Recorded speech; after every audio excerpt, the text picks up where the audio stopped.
New exclusive photographs, by far the best yet, are in from the Titanic.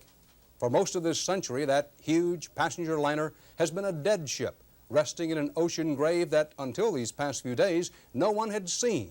Now, scientists have even seen the iceberg damage that doomed the Titanic. Terry Drinkwater begins our coverage with the new underwater photographs. Until this photograph, for 73 years, what happened when the Titanic hit bottom had been a mystery. Here, her bow, as it looks today. The railing around it, along which millionaires strolled on its maiden voyage, is still intact. But below, there is a giant bulge where the double steel hull, considered impregnable by its designers, buckled and broke when the ship plunged into the total darkness of a deep ocean canyon. From his research ship, 2.5 miles above the liner, the expedition's director, Robert Ballard, described the images historians have waited nearly 3/4 of a century to see. The bow sort of took all the beating, but all the damage that was done to the bow was in the under part of the bow, where the iceberg hit it. The length that we're looking at is a good 30 to 50 feet. The remote-controlled robot sub, with its cameras aboard, then moved from the side of the Titanic up to directly above the ship, and more pictures. You're looking straight down. You're seeing the very tip of the Titanic's bow, and a little mast that's coming up towards you is the mast where they put a little flag.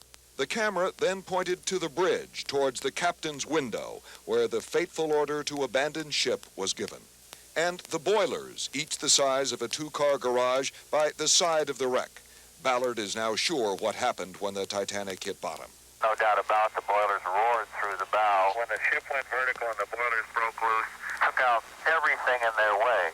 Because men cannot dive and work long at such depths, the camera subs must be unmanned, and piloting them through the wreck is chancy.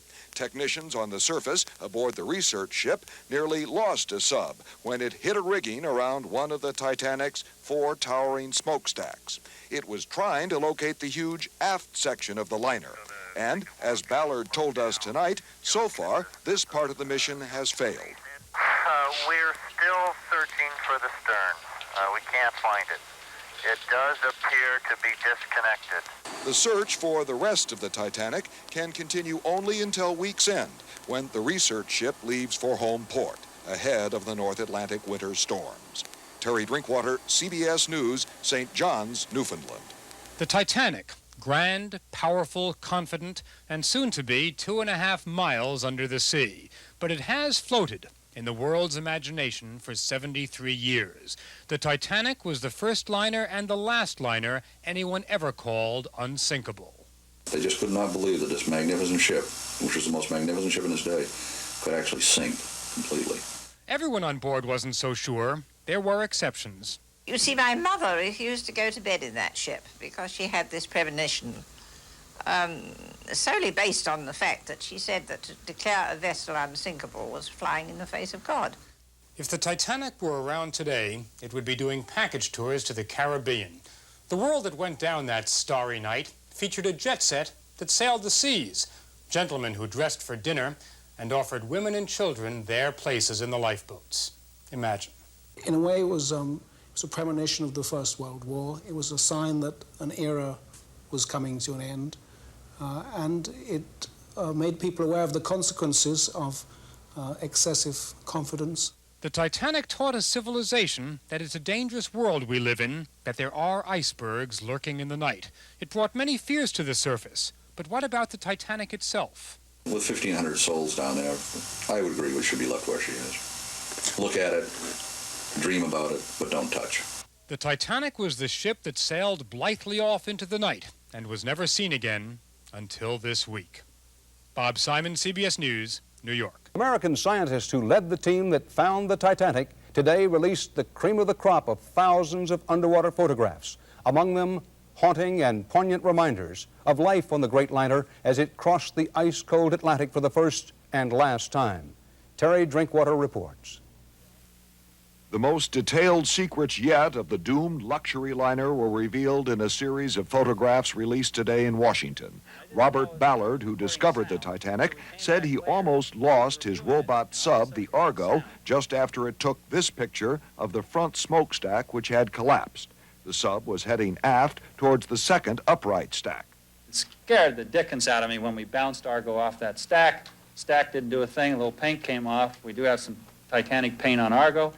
The video camera later focused down onto the bridge from above. There's the bridge, right here. There's the awning. I'm really getting close.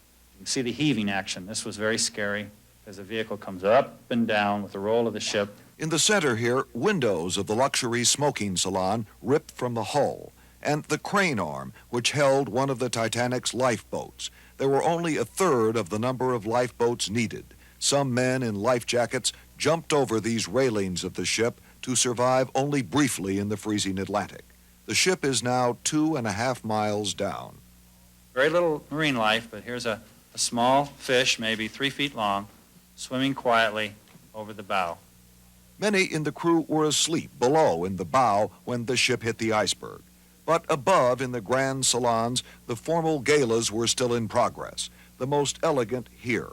The roof apparently imploded when the Titanic hit bottom. Before the ship set sail, this is the way the room looked. And now, scattered on the ocean floor amid chunks of the Titanic's coal, a silver tray from the private dining room used by the millionaires, the Astors and the Guggenheims and the rest. Nearby, bottles and bottles of wine, French Bordeaux's and Spanish ports, where they have been for 73 years. These shoes were also on the Titanic that night. They belonged to Louise Pope, who was then 4 and on her way to America with her mother and father. Today, she looked at the photographs and remembered back. We were in bed already when we struck the iceberg. So, of course, she put the shoes on and wrapped me in a blanket, and up we went. We were the second last rowboat. There was one more after we got on. Ballard concluded today that many more could have been saved if another ship, the Californian, which was as close as 5 miles away, had come to the rescue. People needn't have died if they'd only responded to those distress flares. They should have responded, in my mind, gone over there and rescued those people.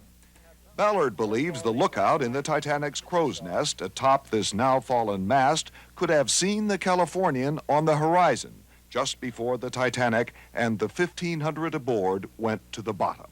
Terry Drinkwater, CBS News, Washington.